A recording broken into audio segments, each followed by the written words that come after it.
On behalf of the Badminton Pan American Confederation, I would like to warmly welcome you to our Coach Corner program. My name is Richard Wong, and it is my pleasure to be your moderator today. Today, it is an honor to have with us a prominent researcher and academic in the field of sports science, Dr. Rabiu Muazu Musa from Malaysia. But before I give the floor to him, let me tell you a little bit about him. He is a senior lecturer at the University of Malaysia, Terengganu, with significant expertise in sports science, health promotion, and sports analytics. He has authored over 262 publications and is cited extensively in the academic community, demonstrating a strong research impact and contribution to the field. He holds a PhD in sports science from University Sultan Zainal Abidin and has actively contributed to advancements in performance analysis in several sports and games. Good evening, Professor Rabiu. Welcome to Coach Corner. Thank you for joining our audience from your home in Terengganu in Malaysia. We invite you to take control and share your screen. Please go ahead. Hello, everyone.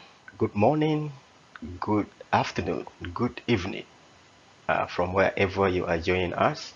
Welcome to another edition of Badminton Pan America Coach Corner program. Today, with me, I will be covering another important topic entitled Personalized Workload Management in Badminton. My name is Rabiu Muazu Musa, and I'm from University Malaysia Terengganu. So sit back, relax, and enjoy the talk. So this is the presentation outline. We would like to look into some introduction and importance of workload management in optimizing performance. We will look at the limitation of traditional workload assessment method that is currently being used. We also capture importance of individualized workload management, and we will proceed further to the study design, where we're going to be looking at the participant recruitment and the whole data collection techniques. We also going to cover data processing and the statistical analysis that we used in this talk or in this study. We try to also introduce yet another important aspect of statistical analysis, which is machine learning, and we compare this performance of machine learning with the conventional statistical analysis, talking about logistic regression models. So we develop two models and then we compare their performance and see which one is better. We employ some evaluation techniques and some bias analysis to look at the models that we develop and to see whether the model is feasible, it's applicable in the real life scenario of our players. We show some key findings, the key findings of the study, and we also provide some insight from the model that is developed for personalized training. Finally, there is a concluding remarks, which is coming in form of a take-home message. So sit back, relax, and let's go. Okay, firstly, this is the introduction. We all know that badminton is highly intense sport that requires greater agility, endurance, and coordination. So effective workload management for this sport is quite essential in order to optimize performance and at the same time reduce injury risk of the players. Traditional workload management, which is currently being in use, relies heavily on the standardized method that is often drawn and designed by the coach, which does lack individualization. The coach normally develops techniques and method of training which all the players are expected to undergo regardless of their own characteristics. That is the current method right now. So the objective of this study is we're trying to develop a machine learning based model for personalized workload management in young elite badminton players. So when we said personalized, we are talking about developing the workload management based on the unique characteristics of every player. That is what we mean by personalized. Okay. The research background, workload, as we all know, comprises of external load, which is basically the measured work. When we see the players on the court, they jump, hit the shuttle, run forth and back. These are all parts of their own external load. Um, the internal load now comprise of the physiological and psychological responses towards those activity that they have been doing. So what do they feel? How did they feel psychologically and how did they feel physiologically? That is the internal load. So studies, previous studies like in soccer, which is football, basketball, and cricket, has made an attempt to provide individualized workload management specific for every player. So this underscore the fact that uh, coaches or some trainers in these sports began to think that it's not ideal for every player to be treated the same. Every player will have a different requirement. Some players might have better cardiovascular endurance, but it might be lacking in probably agility. So when you see this player and then you compare with another player who has good agility but does not have higher cardiovascular endurance, so treating this the same could be prone to problems, errors, and also lack of optimization for performance. So based on that study as a background, we begin to look at badminton. So based on the nature of badminton, that is highly intense sport, why don't you start looking at attempt to develop a personalized workload that could cater for the unique characteristics of every player? So there is a machine learning here. We apply this machine learning because it has advantage over conventional statistical analysis, as it caters for the non-linearity of data. So when I say non-linearity, I'm referring to relationship. When the data is linearly related or that has a direct relationship, usually people employ something like multiple linear regression. For example, as the name implies, multiple linear regression stands for the analysis that can solve problems when data or variables are directly related. For example, when you have some variables like want to measure relationship between high running performance and cardiovascular vascular endurance, this is a direct relationship. So MLR or multiple linear regression can easily pick this relationship and explain how much this cardiovascular endurance can actually account to the running performance of the player. But how about if we have something like the foot size of an athlete? So this is it has no direct relationship with the running performance of any player. The foot size of an athlete might only explain the shoe size that the athlete can wear, but it cannot explain whether or not this player can perform higher in terms of their running performance or not. So when we have this kind of data that has some non-linear relationship, it might be telling us something. But if we apply conventional statistical analysis, we may not be able to see this relationship. That is why machine learning is coming in to help us look at the relationship between these variables, whether they have direct or non-direct relationship. So this issue of machine learning could be also, I mean, it's quite broad, especially right now in sports science. People begin to recognize that aspect. We might cover more later on in machine learning in another talk. But as far as this talk is concerned, we just want to have a little introduction of what this machine learning is all about and how this machine learning can be used in our own data analysis, and how we can use to provide some informed information for the coaches to make a decision upon. So it has advantage of offering approach to workload management in. So this is the materials and methods, which is the methodological flow chart of our study. So we recruited a total number of 73 young elite badminton players. Their mean age is 14 years old, and they have 6 years of badminton experience. For the data collection, we have a bunch of anthropometric and fitness assessments.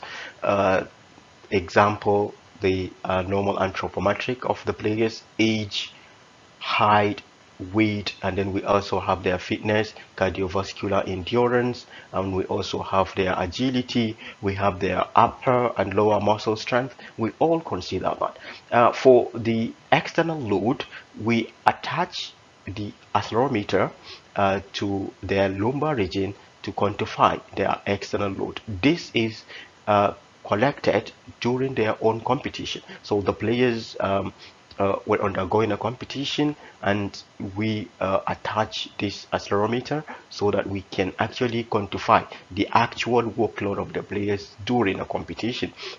For the internal load, we used the rating of passive exertion, which is RPE. Immediately after their competition, we give them that form to indicate how exhausted they feel during that game and when they completed the game. So for the data processing and analysis, the normal normalization techniques, the application also of descriptive statistics and inferential statistics to establish the profiling of the data on the players, their mean, their standard deviation based on every parameter. And we introduce cluster analysis, which is more of grouping the players based on their ability. Those who have higher or lower level of certain parameters, we try to apply this analysis to group the players. For the next stage, which is the model development, we split the data into a ratio of 70 and 30%. 70 percent of the data goes for the training the model. So we want to develop that model, but we want to train the model on 70% of the data, and the remaining 30% of the data we would want to use it to test the ability of the model in terms of understanding the data, in terms of giving us an idea of whether, if a new player is coming in, can we be able to capture some of these patterns. So that is the reason behind splitting this data into this ratio. We apply the anthropometric and the fitness attributes with RPE as the independent variables, and then the target variables, we have the external workload in their own raw form, and then we have it based on the cluster analysis, which is the category of the players that we obtain based on the external load that we try to group.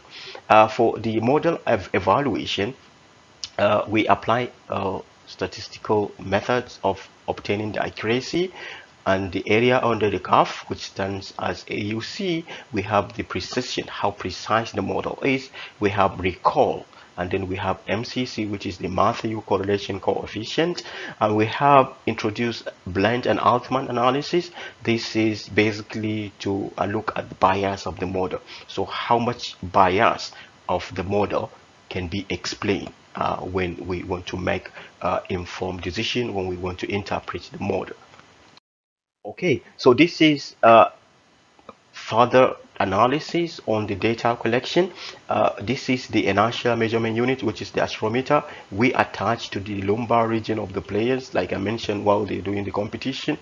And the samples of the acceleration data that are coming in from the x, y, and z axis were used. So we apply this equation, which is the change of x, y, and z axis, square root, and then we divide it by 100 to normalize the load of that player. So basically, this is the techniques that we applied in order to quantify and as well as obtain the external load of every player. So this is the findings. First of all is the cluster analysis from the left hand side here. So as you can see, the first thing we're trying to do is to see how much data can be grouped based on this external load that we have quantified. So how many groups can we be obtained? So based on this analysis, we can see that if we get it as 3 group, it's telling us that the data can be easily explained when we get that one as 3 group, which means that if we try to analyze the data, or we group the data based on the external load parameters, 3 groups can be obtained from that parameter. So what you can see here, these are the 3 groups. So the 3 groups, when we look into the load from the accelerometer base, we have the high load players, which are here, and then we have low load, which are here, and then we have the moderate load. So you can see that the high load player has an acceleration of more than 6. You can see that this is the high load, but when we compare with the low load, their acceleration is quite low. You can see somewhere around 1 point something, and for the moderate players is around 4 point something, which can see that the cluster analysis has done a good job in providing the grouping of the players. So 3 groups are identified by the cluster analysis based on their workload, and when we apply decision tree, which stands as DT here, we can get an accuracy of classifying this 3 group in 92% accuracy. So the model is accurately able to classify when low load player is seen. This is low load. The model can 92% accurately identify that this is a low load player, this is high load player, and this is a moderate load player. When we compare the model with the multinomial logistic regression, the accuracy stood at 57%. So you can clearly see that the decision tree model has actually outperformed the multi-linear regression by far. And the area under the curve, which is the AUC here, is at 97%. When you compare with the multinomial regression, it stood at 55%. So from here we can see that basically the machine learning based decision tree provides a better prediction ability of this external workload, and also the classification of the grouping of the players. So this reminds us to what I have mentioned earlier, that when we have certain variables, we compare their performance when we want to do some statistical analysis. Usually machine learning is more powerful compared to the conventional statistical analysis like the multinomial regression here. Okay, move on. This is the workload prediction. So we try to fit in the workload in a straight line data to see how far can we see the pattern. So you can see the actual versus the predicted prediction. So you can see there is some kind of pattern here.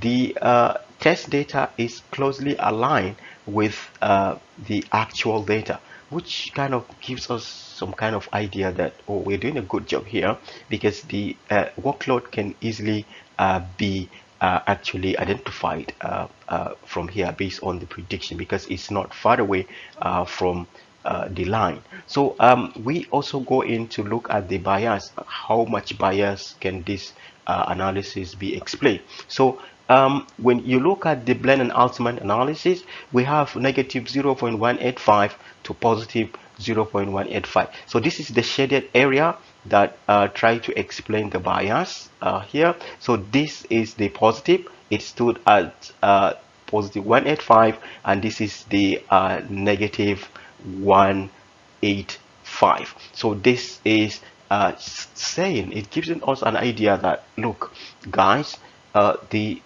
bias of this model is actually quite minimum. It's quite bit a minimum, which means that the model is good enough to make um, uh, um, to make some suggestions to the coaches, because we have a very minimum bias. So the next again, it's the finding based on the grouping. This is the profiling of the players based on all the variables that we examine in the study. So these are these parameters, and these are the classification based on different grouping. Remember the cluster analysis that identify three groups. So the high load are found to be 24 in number. The moderate load are found to be 35, and the low load 14. So to summarize this table, we notice that high load players have greater muscle mass, they have high flexibility, grip strength, and jumping ability. For moderate load players, they are better in terms of balance and leg endurance, while for the low load players, they have higher body strength, quicker reaction times, and they have higher rate of exertion, so which means they feel tired more easily. So just to give you an example of that one, let's look at upper muscle strength. So this is going with the upper muscle endurance here. For the mean of the high load players actually stood at 35, while for the moderate it stood at 33, plus or minus, that's the standard deviation. But when we look at the for low load, it stood at 39. So this could be seen that the low load players have relatively higher uh, upper muscle strength compared to the other grouping. But when we look at flexibility also, you can see that the mean performance of the high load is stood at 63.17, while for the moderate load players it stood at 58.57, while for the low load it stood at 57.93. So this is clearly shown that the high load players have greater flexibility. That's what we're seeing. They are more flexible. Okay. Moving on, this is the prescription of the data, which is more of the external load prescription provided by the decision tree model. So this is the decision tree architecture. I'm just going to give you an example. For example, the first instance, the decision tree is able to identify the load as three categories. So the loads can be identified based on three groups: high, low, and moderate. So let's take a look at the high load here from the left hand side. They are firstly recognized by their shuttle run, which is their cardiovascular endurance. So decision tree is now telling us that the best way to identify those that can take high load is based on their cardiovascular endurance. And if we compare with the low load, we can easily identify them based on their waist circumference. So probably they have a bigger waist circumference that makes them easier to be recognized. But when we look at the moderate players, they have higher push up, which means they have more upper muscle endurance or upper muscle strength. So going again for giving you another example, when we want to prescribe loads to the high load players, the first thing we do is we look at their own endurance, which is the shuttle run that we measure through the shuttle run. And when the shuttle run is the performance of that shuttle run is greater than 59.64, two instances, we will let that happen, and then we will proceed with the prescription. But if their cardiovascular endurance performance is lower or equals to 59.64, we have to compare or consider other variables, which is now coming into height. So we have to consider their height, how tall they are, before we can load them again. So when we compare their height, if their height is 174, greater than 174 centimeter, in that instances, we let it be. But if it's lower, or it equals to or lower than 174 centimeter, we have to consider their reaction time.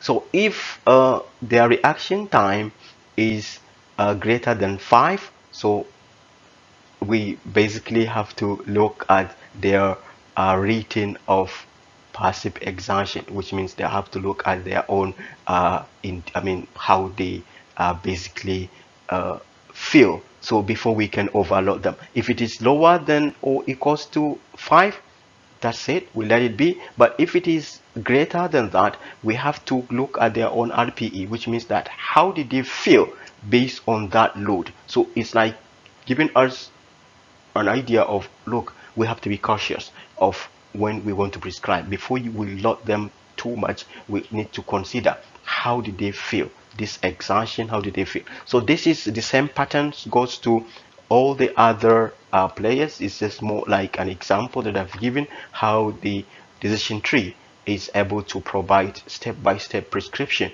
of this external load management of the players. So the model splits into high, low, and moderate based on their own load. This split highlight the importance of specific physical fitness and anthropometrics in determining the appropriate load levels of the players.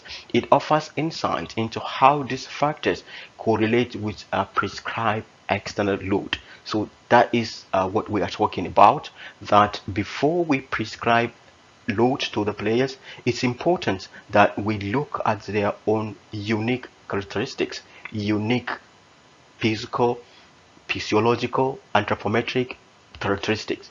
That will go a long way in helping us to optimize the performance and at the same time to reduce the risk of injury.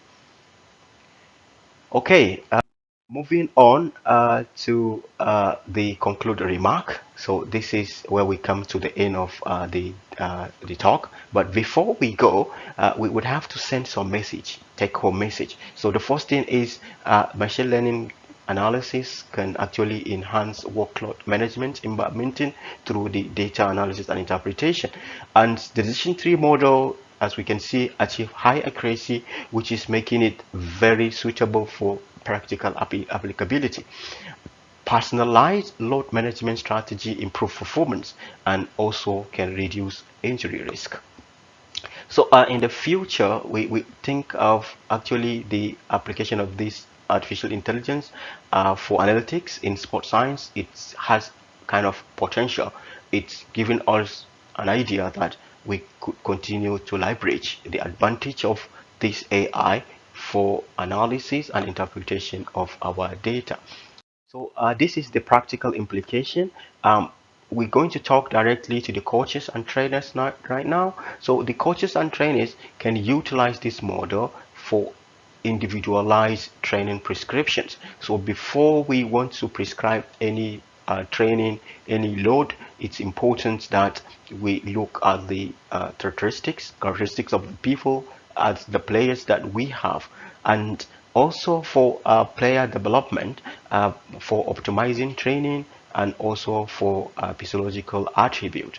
And for injury prevention, we identify players at risk of overload and adjust accordingly. So for example, when we identify the players that are under training, based on that, we can prescribe the load appropriate for them to optimize their performance. However, if we discover that the players are taking too high load, more higher than their ability, then we can look into the possibility of giving them the load based on their own strength.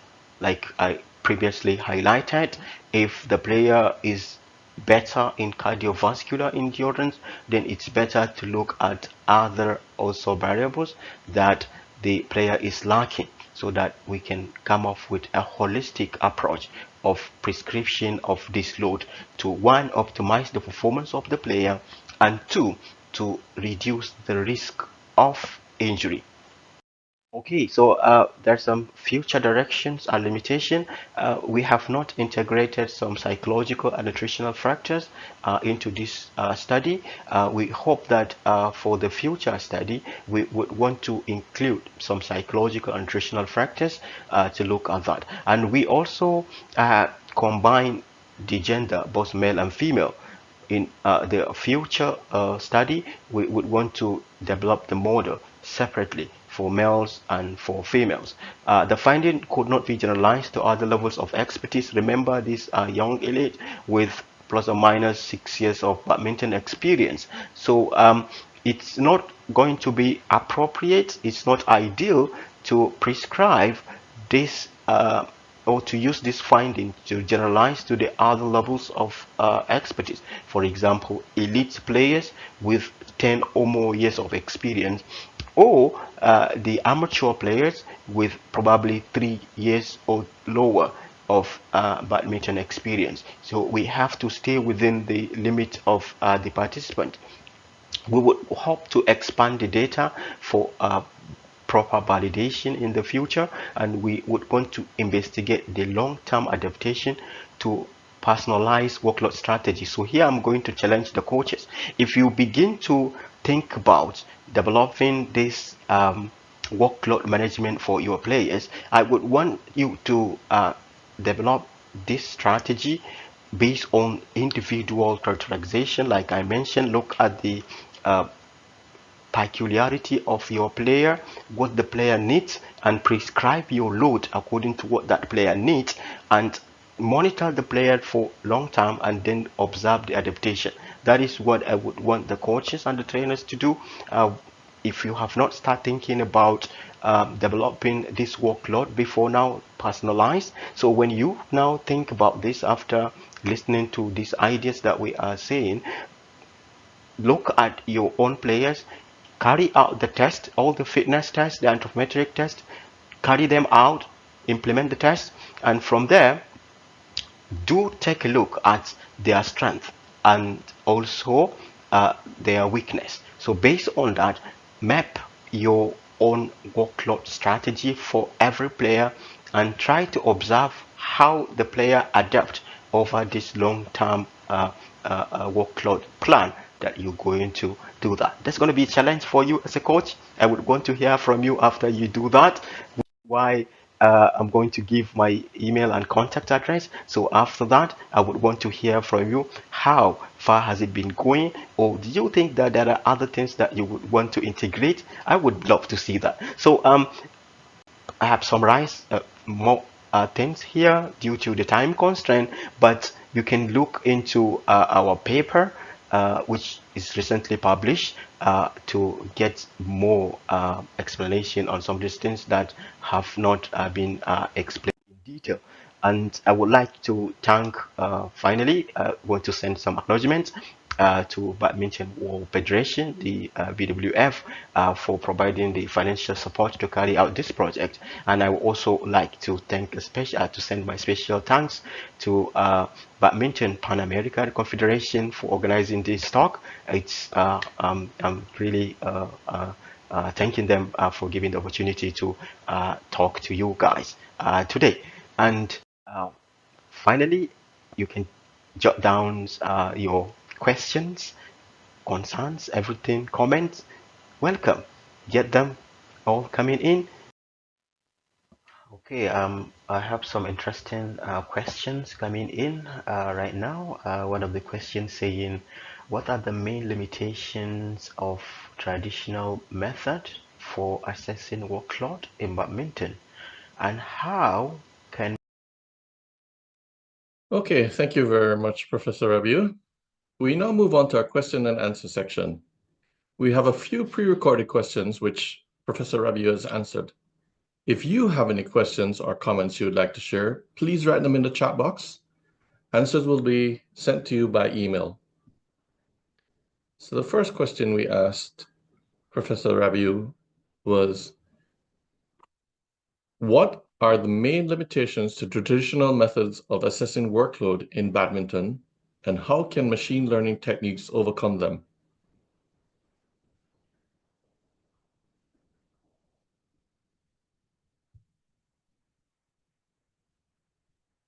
So this is a very good question. What are the main limitation of traditional method of assessing workload in badminton? So the main limitation of the traditional method is one size fits all jacket that is mostly applied by coaches.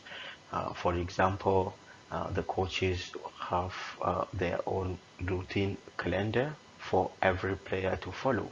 So in this case, the problem we have in example, a 16-year-old player who has a little bit higher BMI and lower endurance might struggle against 14 years old boy or player who has a better endurance and normal BMI. So when we ask all the players to go through the same treatment, the same training schedule, there is going to be a problem with the 16-year-old because we will not be able to keep up with that. So that is one of the issue.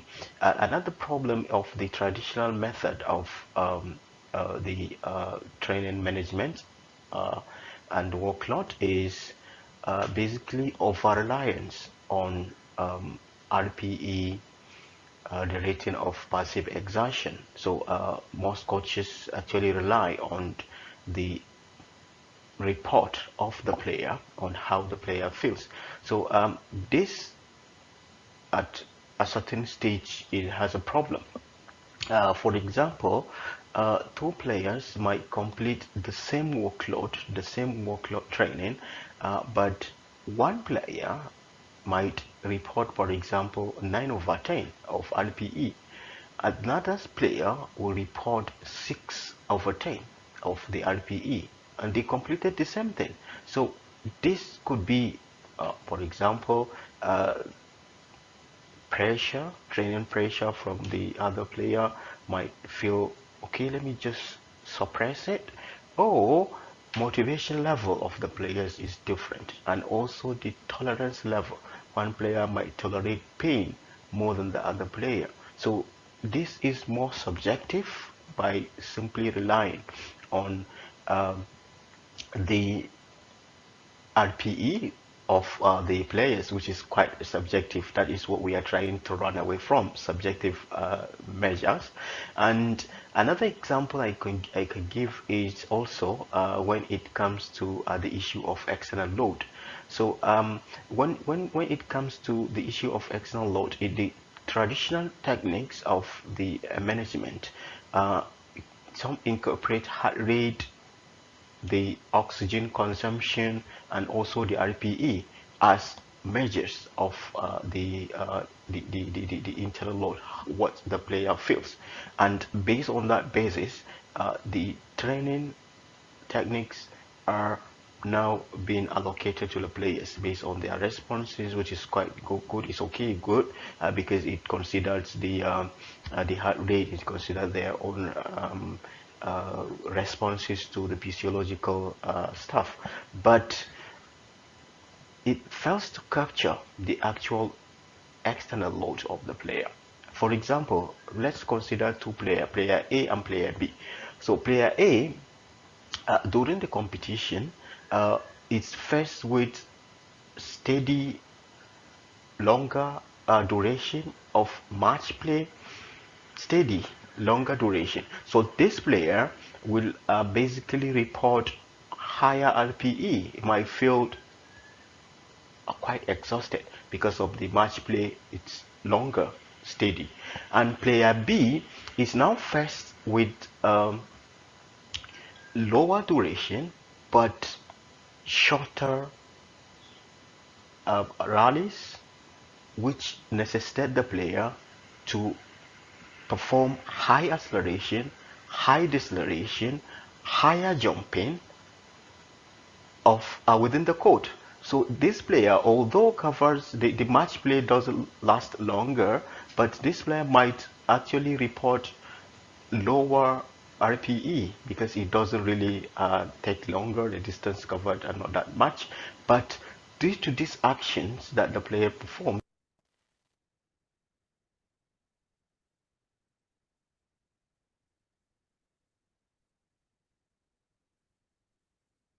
Okay. Uh, the next question we ask is, the developed model uses artificial intelligence to predict the optimal training load. How can coaches integrate these findings into their daily planning?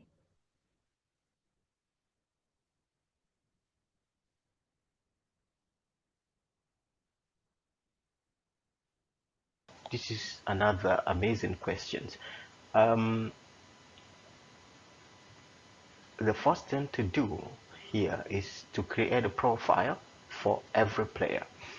Every player needs to have a profile. That's the beginning of the task. And when this profile is created, uh, we can see how, for example, we able to drive the category of the external load. So for example, if a player is within the high external load category, this player might need more of recovery, skill related and tactical training, while the moderate player might need to be more of endurance um, related training, and the low load player will be more suited towards high intensity drill in order to build strength for that player. We are doing this with minimum risk, knowing that the player can actually take that load over time. And we continue to monitor, the coach continue to monitor how this training loads are being adjusted gradually by the player. So when we do this, it's going to go a long way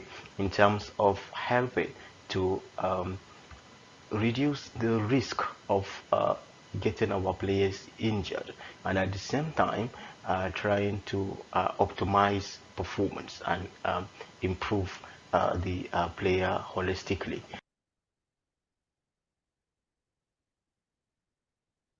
Okay. And our final question to Dr. Rabiu, Professor Rabiu rather, was, beyond workload control, what other variables, such as psychological or nutritional factors, do you think should be included in future research to improve performance and prevent injuries?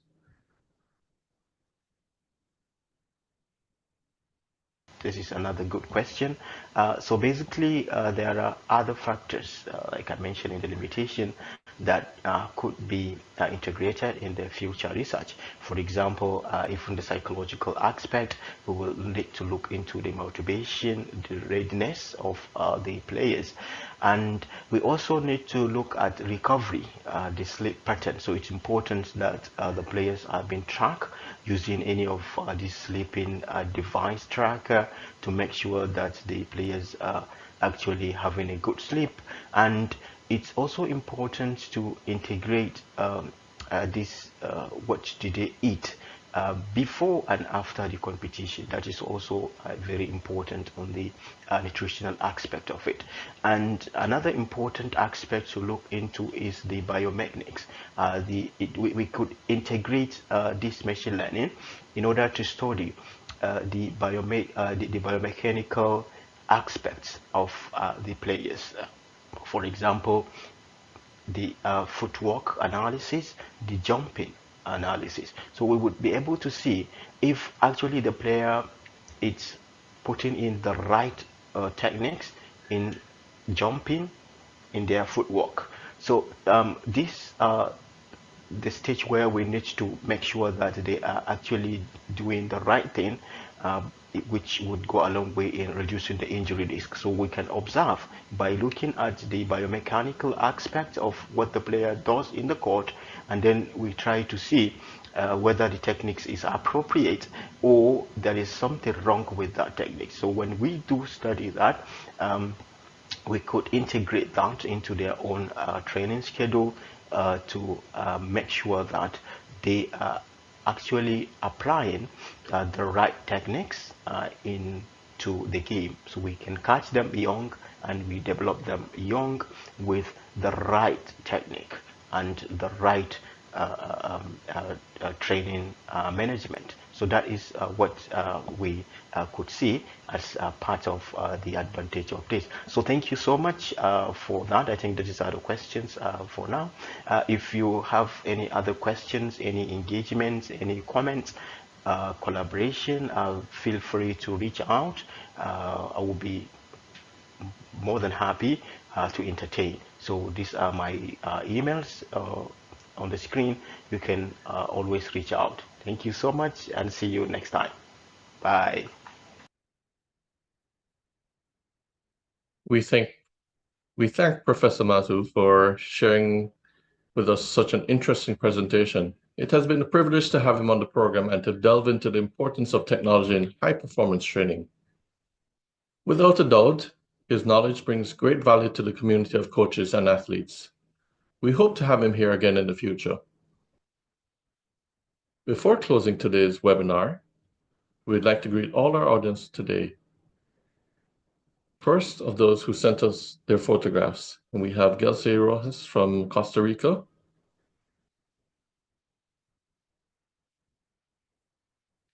and we also have Sebastian from Argentina. I see that when one asked us to resend the link, unfortunately, we're not able to do so. So hopefully you'll send your photograph next week, Juan. Thank you very much for watching, especially the following persons: Sebastian and Fabian from Argentina, Gabriel and Eduardo from Brazil, Raul and Andreas from Colombia, Paula and Gelsey from Costa Rica, Andreas from El Salvador, Juan from Honduras, Jorge, Jose, and Loza from Mexico, Araceli and Guillermo from Peru, Alistair and Mikhail from Trinidad and Tobago, and Antoine from Senegal. On behalf of Badminton Pan Am, we thank you for your participation and hope